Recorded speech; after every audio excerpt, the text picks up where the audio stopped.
Vous le savez, chaque troisième jeudi du mois de novembre, il arrive, c'est la tradition, une tradition qui commence dès ce soir minuit. Dans un instant, nous retrouverons Frédéric Liop à Beaujeu où les Sarmentelles se préparent et nous irons à Tokyo où le Beaujolais nouveau a toujours eu du succès. Mais avant, faisons le point sur ces ventes qui souffrent encore de la pandémie avec Christian Consicker.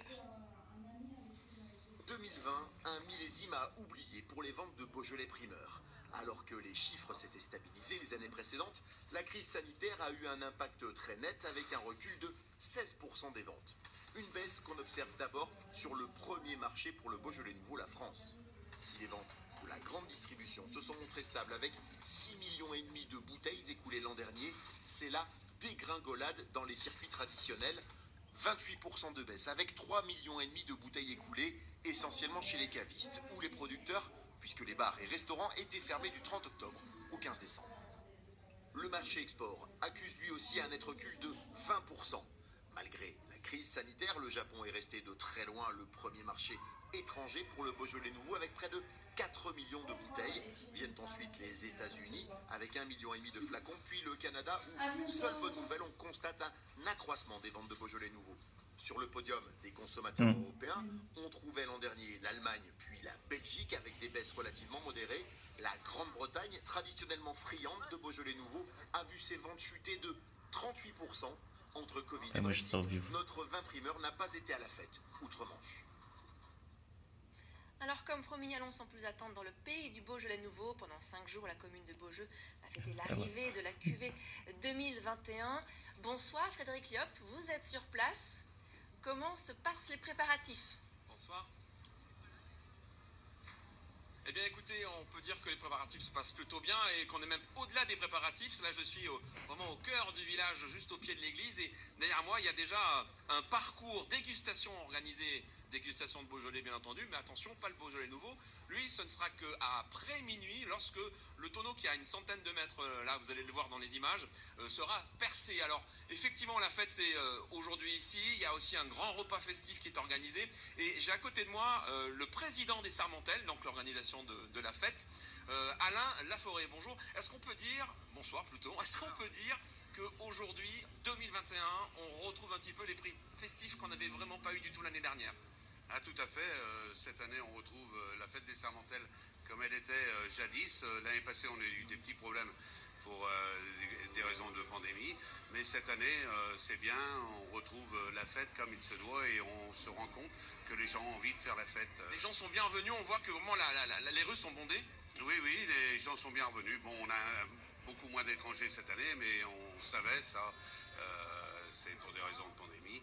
Mais on a beaucoup de Français et de locaux qui sont venus à la fête des Sarmentelles. Beaucoup moins d'étrangers, d'habitude on a beaucoup de Russes, beaucoup de Japonais, beaucoup de Chinois qui sont pas là parce que eux-mêmes ils sont, je crois qu'ils sont 10 jours ou 15 jours de risque sanitaire à pas bouger. Enfin c'est compliqué effectivement.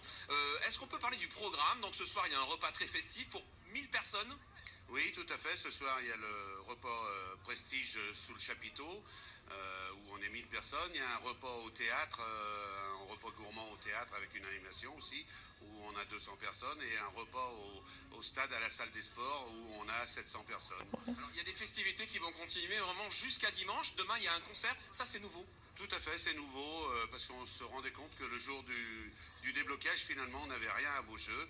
Donc, on a décidé de faire un concert avec le groupe Broussailles, un concert d'un groupe reggae. Et c'est demain soir, à partir de 20h, sous le grand chapiteau. Et puis tout le week-end, je pense que toutes les caves sont ouvertes et les vignerons accueillent les gens qui veulent déguster le Beaujolais nouveau, mais pas que. Bien sûr, toutes les cases sont ouvertes durant tout le week-end, mais il n'y a pas que le Beaujolais nouveau. Vous pouvez déguster des crus avec des années antérieures, et c'est un vin très bon et très festif. Eh bien écoutez, on va voir ça. D'ailleurs, il y a le train juste derrière moi qui est en train de sonner. On va monter dedans parce qu'on va aller nous aussi aller au repas festif. Je vous souhaite une bonne soirée, et nous, bien sûr, on va boire du Beaujolais nouveau, mais avec modération bien évidemment. Bien sûr, à demain. Bien sûr, et merci encore. En revanche, pas de festivités à Lyon. Le défilé La Perse des tonneaux est une nouvelle fois annulé à Lyon pour des raisons sanitaires. Allez, traversons maintenant les océans. Le Beaujolais nouveau est un vin qui s'exporte beaucoup, surtout vers l'Asie et principalement le Japon. Là-bas, le vin se déguste dans des bains de Beaujolais. Allons voir tout de suite si l'engouement des Japonais ne faiblit pas. Constantin Simon est notre correspondant à Tokyo. Tokyo. Oh, oui. Dans ce quartier de Kagurazaka, un des Ah non. quartiers français Pas de série. de Tokyo, pour son abondance et bien de restaurants de l'Hexagone, vous voyez derrière moi un authentique bouchon lyonnais, eh bien le Beaujolais nouveau est arrivé. Alors il n'a pas encore été débouché, mais plusieurs restaurateurs du quartier m'ont confié qu'ils avaient pas mal de réservations pour demain. Alors ce n'est pas la folie du Beaujolais, comme ça a été le cas par le passé au Japon, mais tout de même, l'archipel reste le deuxième pays de consommation de Beaujolais après la France. Il concentre la moitié des exportations mondiales, donc c'est énorme. Les Japonais restent attachés à cette tradition.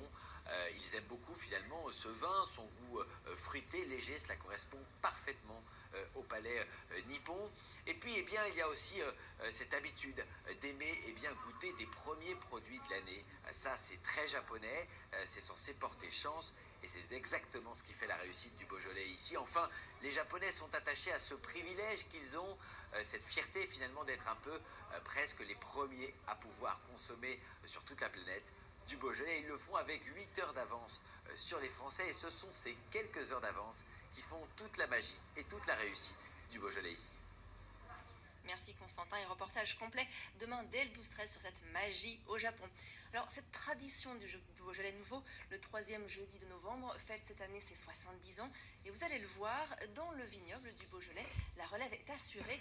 Olivier Martin et Brika Parer ont rencontré une jeune productrice de 26 ans dans ses vignes à Lantigné.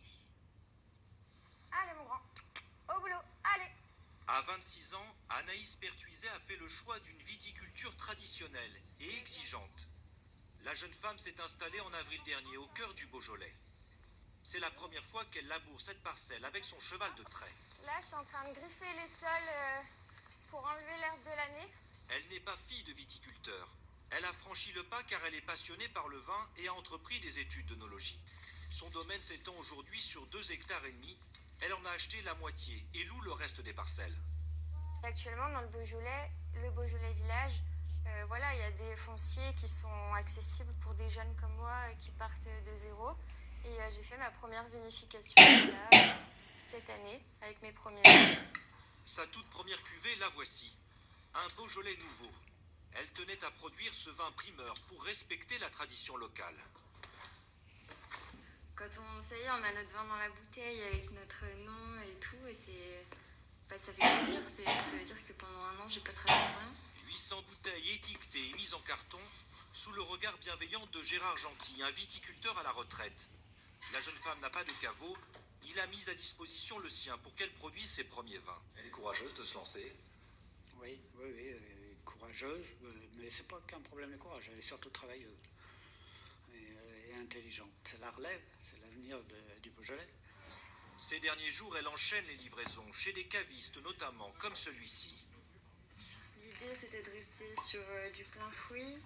L'avis des professionnels est précieux pour elle lors des premières dégustations. C'est prometteur.